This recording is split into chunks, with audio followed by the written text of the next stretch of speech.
Benar Tuhan, bahwa Engkau selalu bersama kami dalam setiap musim hidup kami.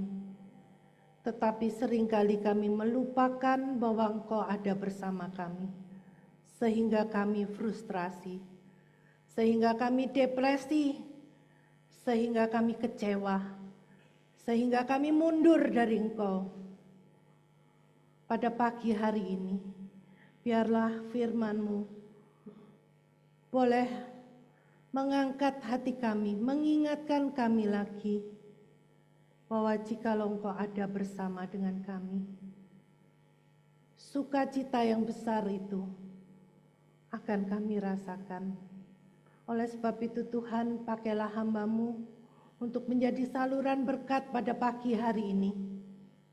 Berbicaralah Tuhan, pakailah hamba, sucikan hamba, dan biarlah Tuhan berbicara kepada setiap jemaat. Oh Roh Kudus, tolonglah kami semua, baik hamba yang menyampaikan dan jemaat yang mendengar.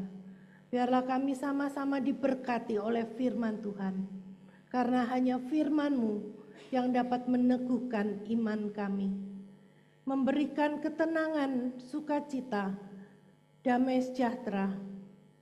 Terima kasih ya Tuhan, kami mau menyerahkan waktu di depan. Biarlah Engkau menolong kami semua untuk mengerti apa yang Engkau mau. Terpujilah Engkau Tuhan, dalam nama Yesus. Amin. Kita akan pujikan dulu. Bersabdalah. Bersabdalah Tuhan, kami mendengarkan. Bersabdalah Tuhan, kami mendengarkan. Kuatkanlah kami dan hiburlah kami. Kuatkanlah kami dan hiburlah kami. Biarlah kata-kata ini benar-benar menjadi pujian dari hati kita. Bersabdalah Tuhan, hiburkanlah kami, kuatkanlah kami. Ya, Shalom Bapak Ibu Saudara yang dikasihi Tuhan. Ya, dari tadi saya memperhatikan semua sepertinya memuji Tuhan tapi wajah tegang. Coba kasih senyum kanan kiri, muka belakang bisa senyum dulu. Dari tadi tidak ada wajah senyum. Kita memuji Tuhan tegang seperti. Apakah kedinginan karena tadi gerimis, kehujanan? Ya. Sudah berikan senyum. Ya, saya sudah lihat senyum. Ternyata kalau senyum lebih manis ya, lebih. Ya. Karena tema pagi hari ini adalah tema yang diberikan kepada saya, menolong yang frustrasi. Wih, ya. Ya, 1 bulan yang lalu kita memperingati Hari Paskah, yaitu Hari Kebangkitan Tuhan Yesus. Dan setelah kebangkitan Tuhan Yesus ya kita melihat kalau kita membaca firman Tuhan, bahwa Tuhan Yesus tidak langsung naik ke surga, langsung menghilang. Dia tidak langsung dia tinggalkan murid-muridnya begitu saja. Tetapi Tuhan Yesus menampakkan diri kepada murid-muridnya berulang kali. Ya.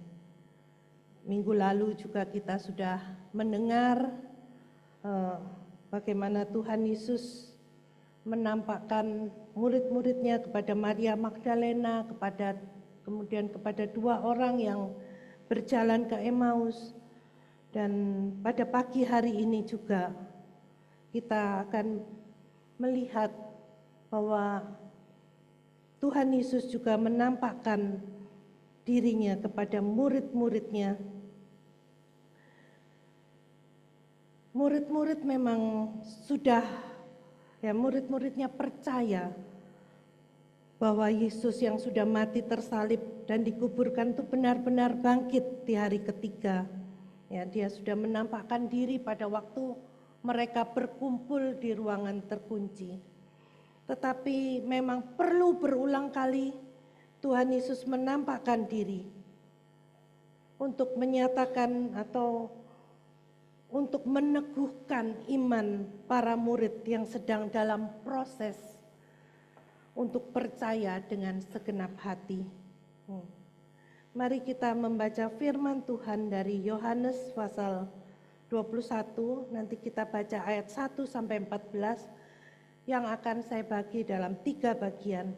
Yang pertama kita akan baca dulu Yohanes 21 ayat 1 sampai yang ketiga.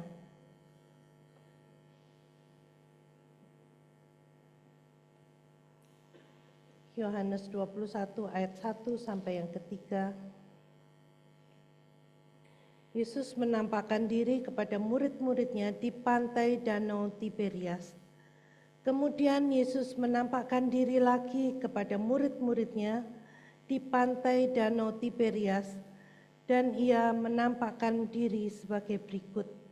Di pantai itu berkumpul Simon Petrus, Thomas yang disebut Didimus, Nathanael dari Kana yang di Galilea, anak-anak Zebedeus, dan 2 orang muridnya yang lain.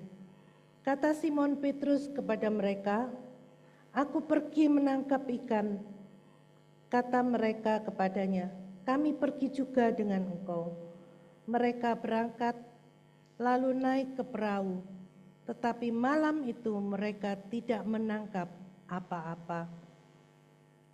Ya, setelah Tuhan Yesus bangkit, secara kasat mata tidak lagi bersama dengan murid-muridnya. Kemana murid-muridnya, di situ kelihatan ada Tuhan Yesus.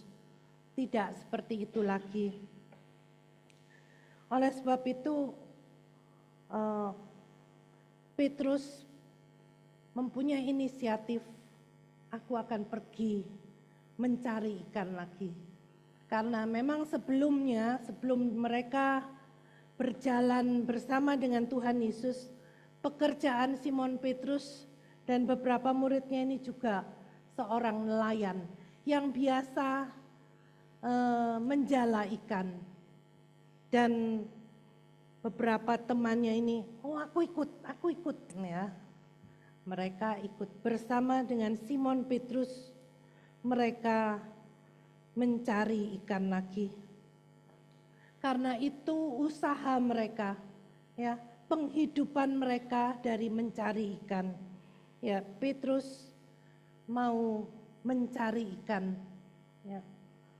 Tetapi di sini dikatakan bahwa mereka tidak mendapatkan apa-apa. Malam itu mereka tidak menangkap apa-apa. Walaupun mereka punya pengalaman sebagai nelayan untuk menangkap ikan, tetapi mereka sudah kerja keras, mungkin sudah menyiapkan segala sesuatunya, tetapi semalaman mereka tidak mendapatkan apa-apa. Ya, mungkin pengalaman orang yang senang mancing ya, mancing di laut bukan mancing di sungai. Mancing di laut tuh pasti semangat kalau berangkat mancing ya.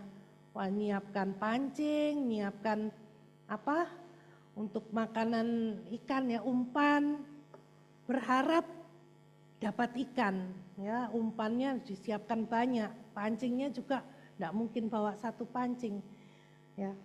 Kemudian pergi, tahu waktu, karena belajar ya, waktu menangkap ikan yang tepat tuh malam hari. Kemudian mancing.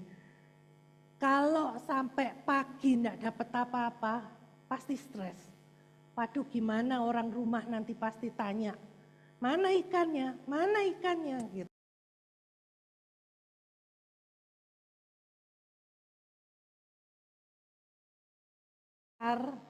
Tapi enggak dapat ikan kecil aja sudah seneng. Tapi bagaimana ini murid-muridnya enggak dapat apa-apa. Dia sudah pengalaman, sudah menyiapkan jala, mungkin jala yang terbesar, terkuat. Dia tahu tempat itu banyak ikan, biasanya banyak ikan. Tetapi sepanjang malam sampai hari mulai siang, mereka tidak mendapatkan apa-apa.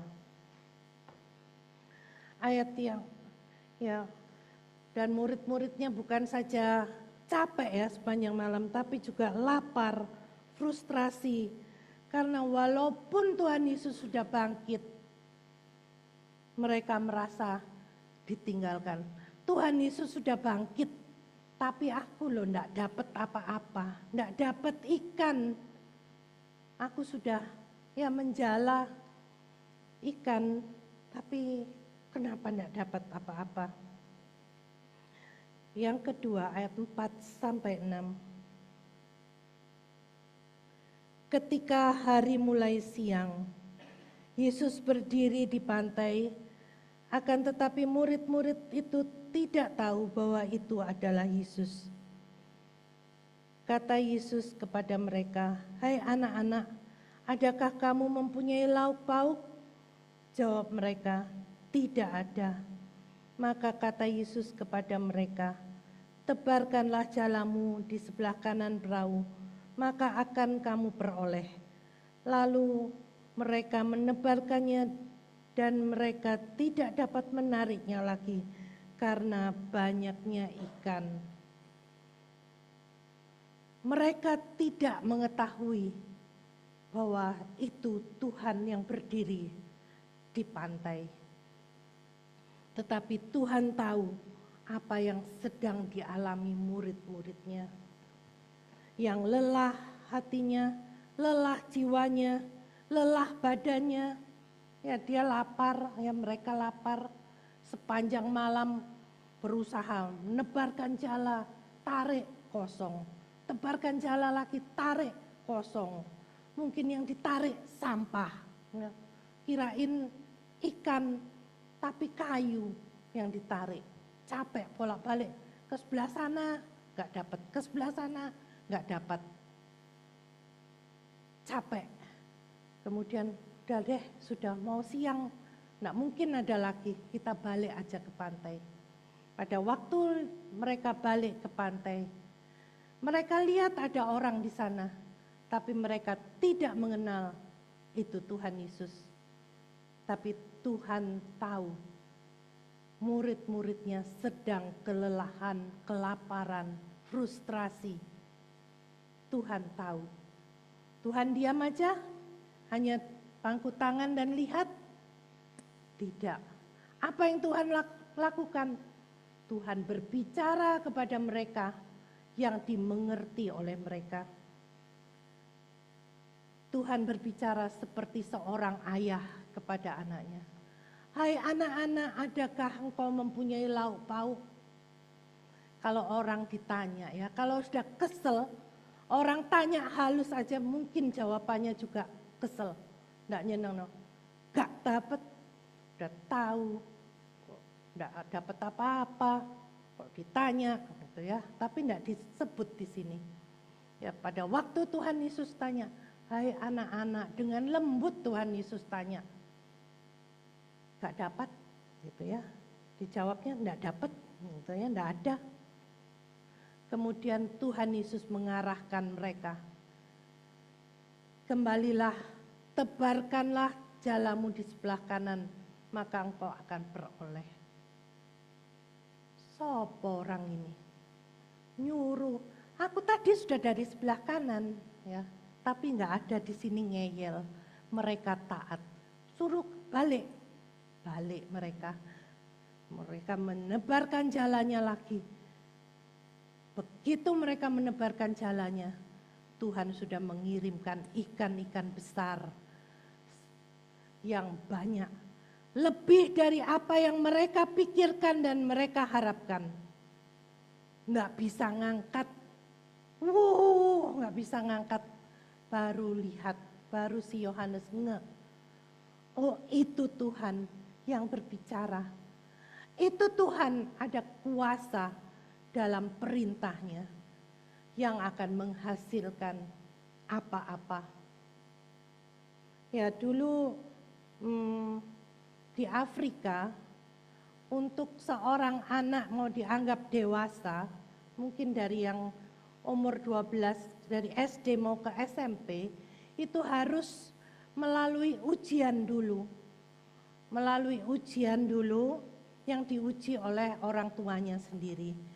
Dia harus dibawa ke hutan, diikat di sebuah pohon besar, ya, sore hari, dibawa ke hutan. Kemudian hutan itu menyeramkan ya, kadang ada binatang buas, ada ya harimau, ada ular. Anak itu diikat di pohon. Nah, kalau anak itu tidak teriak-teriak dan besoknya masih hidup, anak itu dianggap dewasa ya. Anak itu dianggap sudah dewasa. Nah, satu hari seorang anak ini dia seneng sebenarnya, wah sebentar lagi aku diuji, kemudian aku dianggap sebagai laki-laki yang kuat. Seorang, ya itu anak laki-laki ya, perempuan enggak seperti itu. Aku dianggap sebagai laki-laki yang kuat. Kemudian anak ini dibawa oleh ayahnya, kemudian diikat di sebuah pohon. Nah, diikat, kemudian pada waktu sore dia masih melihat, oh jalan pulang tuh ke sana, seandainya aku bisa pulang, aku lari, aku ke sana. Kemudian malam menjelang terus makin gelap, akhirnya gelap sama sekali. Sudah tidak ada kelihatan apa-apa. Kemudian dia mendengar suara harimau. Waduh takut dia. Tapi berusaha untuk dia gigit bibir untuk tidak teriak.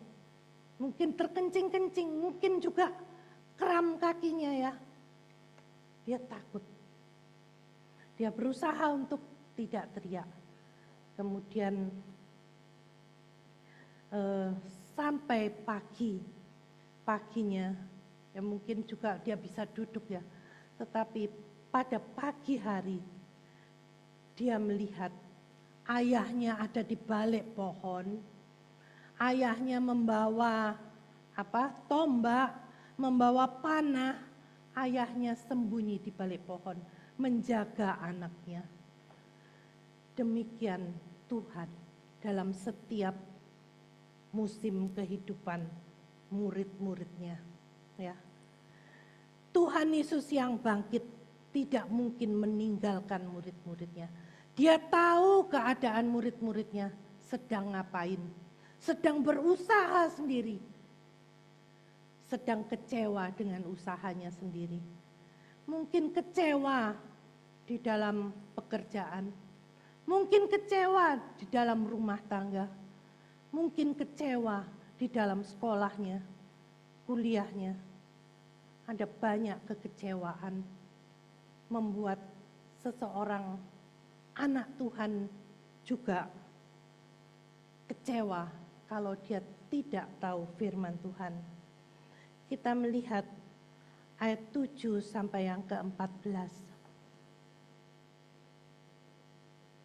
Minta tolong salah seorang bacakan. Tuh, Pak Yosef bisa bacakan.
Terima kasih. Tuhan Yesus yang bangkit itu mengerti keadaan murid-muridnya dan dia tahu apa yang harus dilakukan. Tepat seperti yang diharapkan oleh murid-muridnya. Pertolongan, bukan hanya menampakkan diri, tetapi kuasa kebangkitannya dia nyatakan kepada murid-muridnya. Ya, seperti seorang anak yang diuji oleh orang tuanya. Ada orang tua yang menjaga terus. Seperti itulah Tuhan menjaga kita seperti biji matanya. Tuhan Yesus tahu keadaan kita yang lelah dan berbeban berat. Oleh sebab itu Tuhan menunggu kita datang kepadanya dan menyerahkan beban kekecewaan kita kepadanya. Kita baca lagi dari Mazmur 42 ayat yang ke-6. Mazmur pasal 42 ayat yang ke-6. Kita akan baca bersama-sama. 1, 2, 3. Mengapa engkau tertekan, hai jiwaku, dan gelisah di dalam diriku? Berharaplah kepada Allah, sebab aku akan bersyukur lagi kepadanya, penolongku dan Allahku. Mengapa engkau tertekan, hai jiwaku? Datang ke gereja setiap minggu, tetap tertekan, pulang pun tanpa senyum. Datang membawa beban, pulang beban itu dibawa lagi. Kok masih ada ya bebanku? Kita tidak menyerahkan kepada Tuhan. Tapi bagaimana berharap kepada Tuhan? Apakah hanya berdoa dan menunggu saja? Aku wes berdoa, sudah kuserahkan kepada Tuhan masalahku. Kemudian kita meninggalkan Tuhan. Sudah diserahkan kepada Tuhan, terus kita tidak sungguh-sungguh mau mendengar arahan Tuhan. Kalau murid-murid ini tadi, dia mau mendengar. Tuhan mengarahkan, memerintahkan, balik, ambil jalanmu lagi, pergi sebelah kanan, tebarkan di sebelah kanan. Jelas mendengar, lakukan. Kemudian apa yang mau kita harapkan dari Tuhan? Kalau kita tidak mau mendengar firman Tuhan dan melakukan firman-Nya. Berharap kepada Tuhan dengan iman, yaitu jika kita mau mendengar suaranya. Mau diarahkan oleh Tuhan, mau dipimpin oleh Tuhan. Sebagai apa saja, kita perlu firman Tuhan yang mengarahkan hidup kita. Sebagai pelajar, sebagai anak, hormatilah orang tuamu, maka lanjut umurmu. Hormati orang tuamu. Bagaimanapun juga, hormati di dalam Tuhan. Kemudian, firman Tuhan juga bagi suami-suami. Hai suami, kasihilah istrimu. Kasihilah istrimu. Bagaimana mengasihi? Sudah tak kasih uang kok. Bukan itu. Istri perlu dimengerti, istri perlu dihibur, istri perlu dipimpin berdoa, diajak berdoa bersama. Juga anak-anak. Hai ayah-ayah, jangan sakiti hati anakmu. Bagaimana kita sudah memberikan waktu untuk anak-anak? Oh Tuhan, firman Tuhan itu mengajar kita, bukan sekedar kita huruf-huruf mati. Tidak, bukan seperti cerita dongeng. Firman Tuhan ini berbicara, mengarahkan, menuntun kita. Kalau kita salah, Roh Kudus itu bicara loh dalam hati kita kalau kita salah. Kalau kita salah ngomong, Roh Kudus itu menegur. Terus Tuhan mau memperbaiki. Bagaimana suami-suami terhadap istri? Apakah hanya menuntut? Bagaimana istri juga terhadap suami? Apakah hanya menuntut? Apakah kita mau bersama-sama datang kepada Tuhan, menyerahkan segala masalah yang ada. Yang tidak ada suami seperti kayak saya, Bu Rinda. Dengan siapa? Anak-anak. Ajak anak-anak. Walaupun anak-anak kadang masih kecil, ajak berdoa. Menyerahkan segala pergumulan. Berdoa itu bukan sekedar kita menaikkan pergumulan kita, terus kita nggak tahu apakah Tuhan jawab atau tidak. Kita perlu melihat kuasa kebangkitannya dalam hidup kita. Kalau kita menghormati orang tua anak-anak yang kuliah, oh Tuhan juga buka jalan untuk biaya kuliah, ya, yang bergumul dengan biaya kuliah. Saya ingat Pak Aris dan Bu Erna bergumul untuk biaya kuliah Sarah. Saya pakai ilustrasinya Sarah ya, bukan ilustrasi, cerita, kesaksian tentang Sarah. Suami saya sudah mencari orang-orang yang bisa dimintain tolong, tapi nggak ada hasil ya. Suami saya juga kadang ceritakan ini nggak ada yang mau nolong, ya nggak ke banyak orang ya, paling orang-orang yang terdekat. Bagaimana untuk nolong Sarah? Nggak ada yang nolong. Ya Pak Aris dan Bu Erna menyuruh Sarah, akhirnya Sarah mendaftar sekolah yang nggak sesuai dengan impiannya, yang tidak sesuai dengan jurusan yang dia inginkan, tempat kuliah yang tidak dia inginkan. Pokoknya sanggup bayar ya yang murah. Tetapi mungkin Bu Erna dan juga Sarah sendiri berdoa kepada Tuhan. Tuhan tahu isi hatinya. Tuhan tahu loh isi hatimu. Pengen di Petra, di kafe, tapi tidak ada biaya. Dari mana biaya? Kemudian ya karena berdoa kepada Tuhan. Ya suami saya hanya cerita kepada Tasya waktu itu. Dan waktu itu Tasya bekerja mengerjakan atau membersihkan rumah seseorang. Nah, orang itu cerita bahwa saya punya foundation yang membantu anak-anak sekolah dan kuliah. Setelah ngomong gitu, terus Tasya ngomong, oh kalau gitu apa bisa bantu dari gereja yang di Surabaya, yang papaku gembalakan. Oh coba aja, katanya, coba aja. Kemudian singkat cerita disetujui. Di mana setelah ditanya dia kaget mungkin.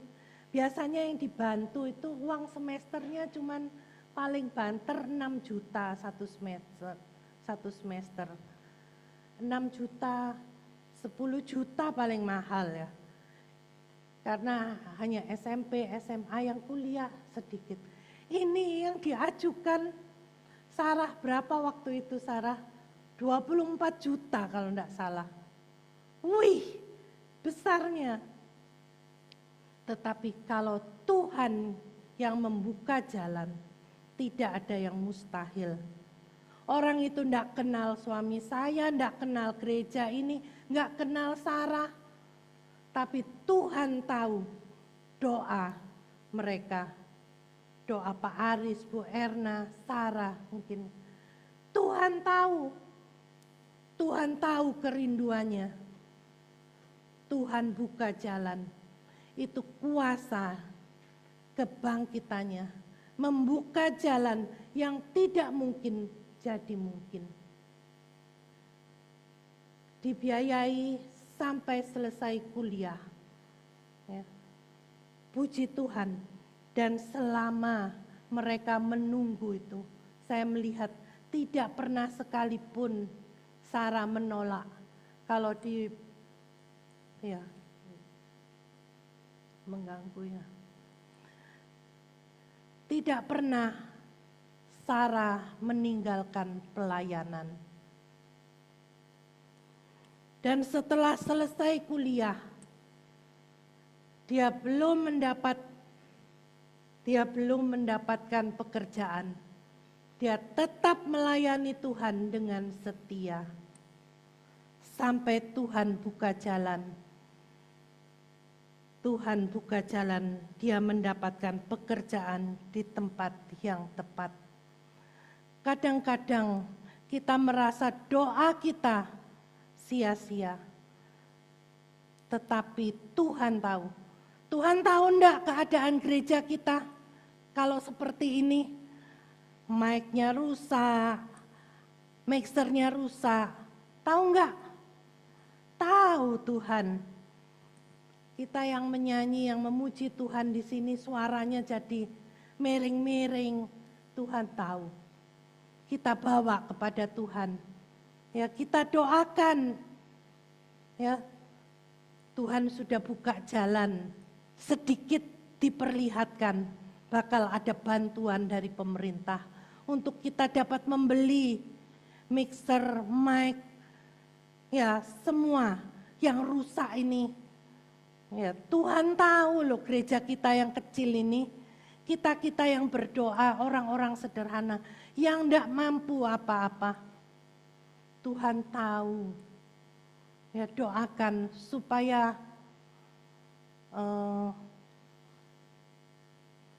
terrealisasi dengan cepat. Kita bisa beli mixer yang baru, kita bisa beli mic yang baru, sehingga kita melayani dengan lebih sukacita. Ya, tidak terganggu. Ya, kalau kita berharap kepada Tuhan, kita harus mau mendengar firman Tuhan setiap pagi yang memimpin hidup kita, menuntun kita sebagai orang tua bagaimana terhadap anak-anak, bagaimana terhadap orang-orang di sekitar, bagaimana terhadap saudara-saudara seiman. Kita perlu dipulihkan, hubungan kita perlu dipulihkan. Tuhan mau, kalau kita mau diberkati, melihat kuasa kebangkitannya, Tuhan mau kita juga punya relasi dengan Dia dipulihkan. Tuhan, aku mau mendengar suaramu. Apa yang salah Tuhan dalam hidupku? Oh, aku sulit mengampuni. Sulit mengampuni suami, sulit mengampuni istri. Oh Tuhan, ampuni saya. Sulit mengampuni orang tua, mungkin anak-anak. Tuhan, tolong saya, Roh Kudus tolong saya untuk dapat mengampuni. Tuhan akan mendengar, Tuhan memampukan kuasa kebangkitannya, memampukan kita untuk mempunyai relasi yang baru lagi dengan baik.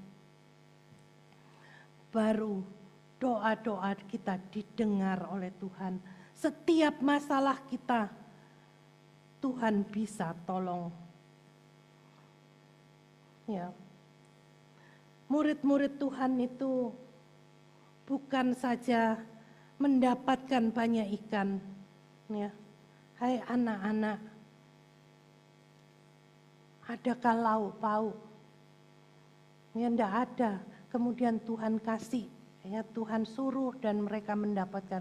Tapi Tuhan sudah menyediakan api arang. Ada api unggun yang berisi, enggak kosong nunggu dari murid-murid, enggak. Tuhan kasih ikan dan roti. Kemudian setelah murid-murid datang kepada Tuhan, mari sarapanlah. Komplit ya Tuhan ngasih ya. Sudah ikan dalam jala, tapi disiapkan sarapan yang mengenyangkan. Kalau dikenyangkan perutnya pasti hatinya senang, ya enggak? Ya. Kalau lapar hanya dihibur tok, tapi tetap kelaparan, ya enggak terhibur ya. Lapar, orang lapar, kalau diceritai di sana loh ada makanan, kamu bisa cari sendiri, beli sendiri. Enggak enak ya, masak sendiri. Tapi kalau Tuhan lengkap.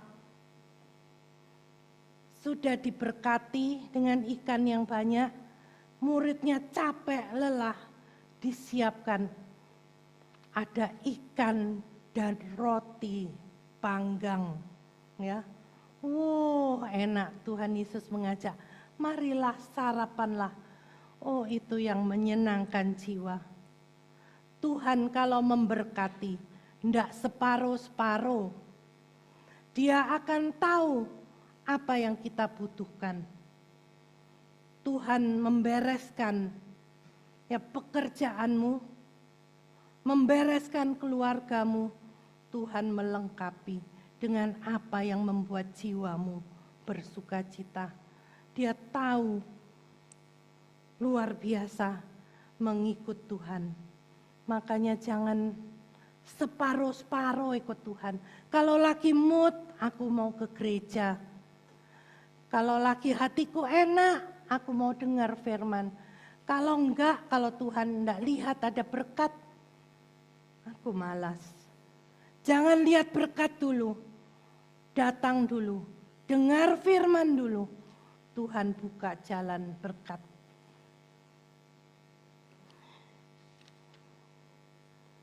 Kita membutuhkan kehadiran Tuhan setiap hari yang mengarahkan hidup kita melalui persekutuan pribadi setiap hari. Saya mau tanya, siapa yang sudah setiap hari membaca firman Tuhan?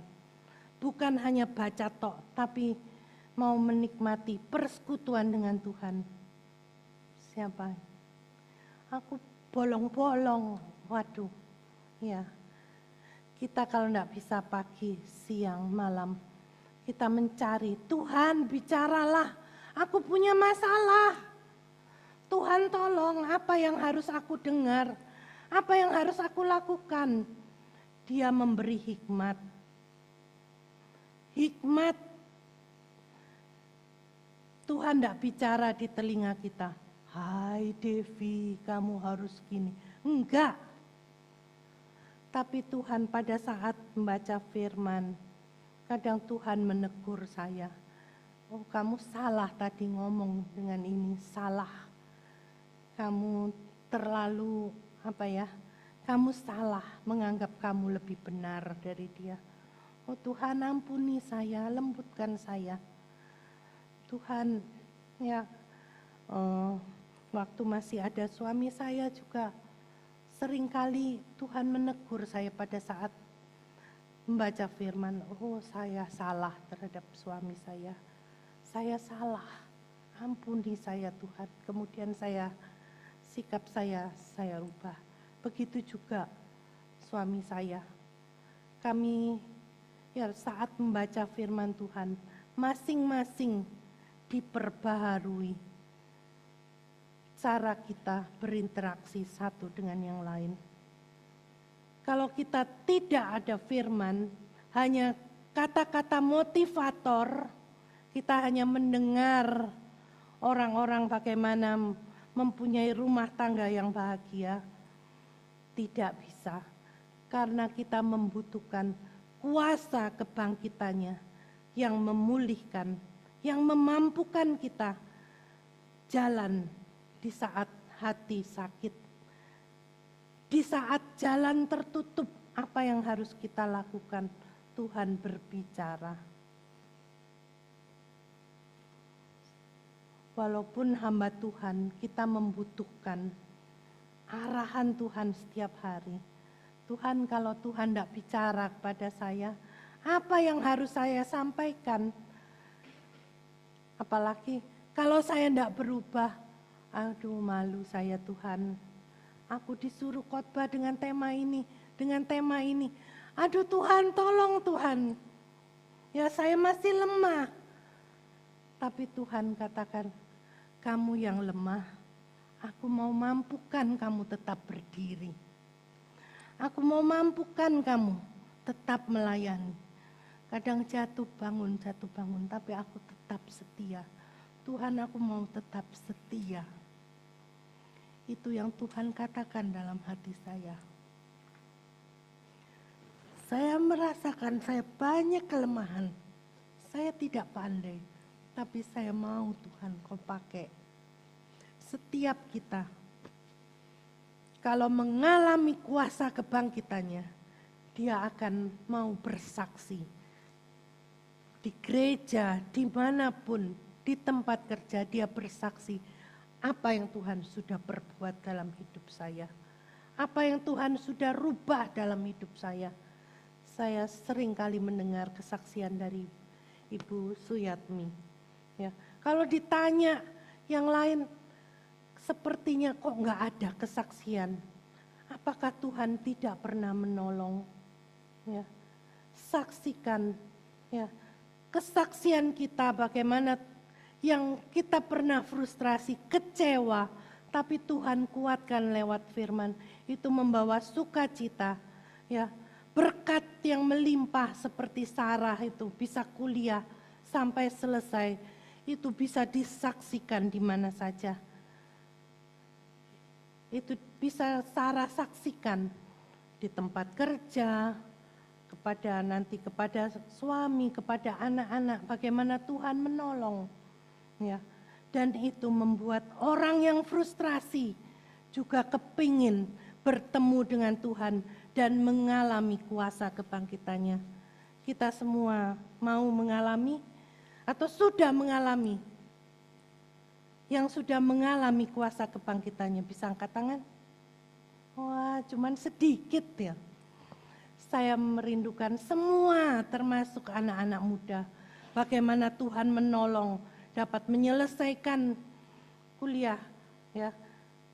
Jones, Tuhan sudah tolong, ya. Kecelakaan, operasi, parah, koma, enggak bangkit, tapi Tuhan sembuhkan. Enggak sampai 1 bulan udah muncul di gereja.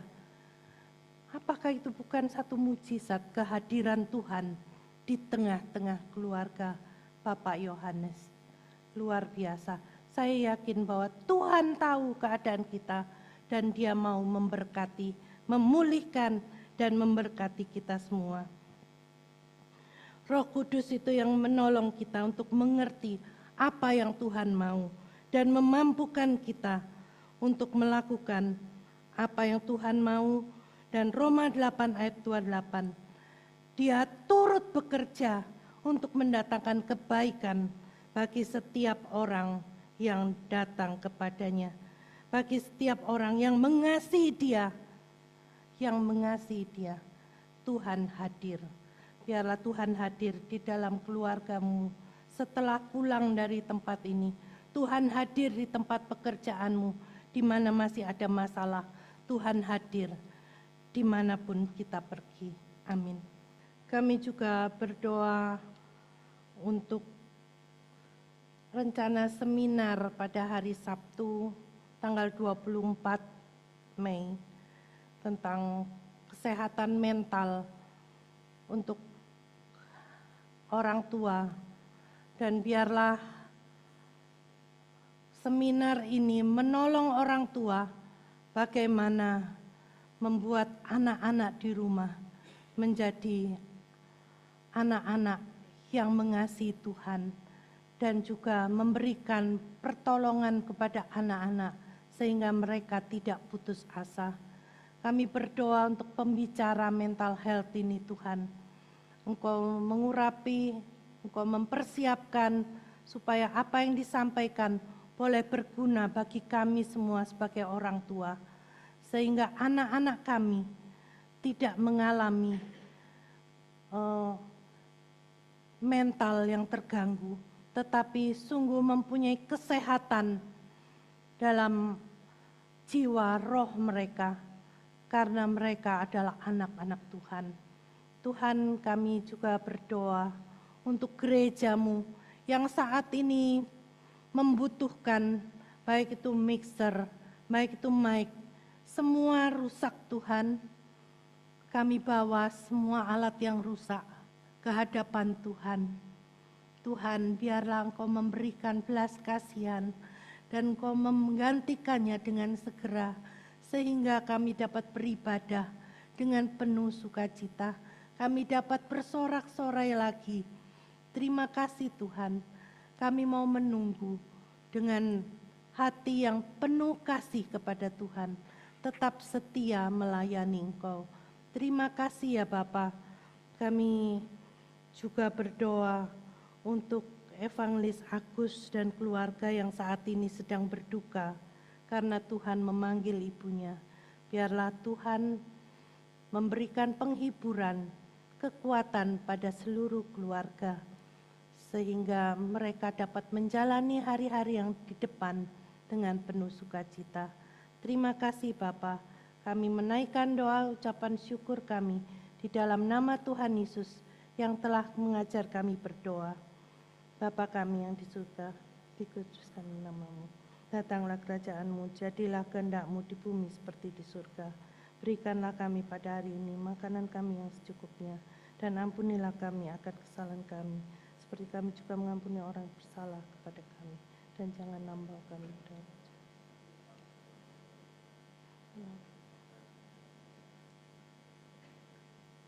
Amin.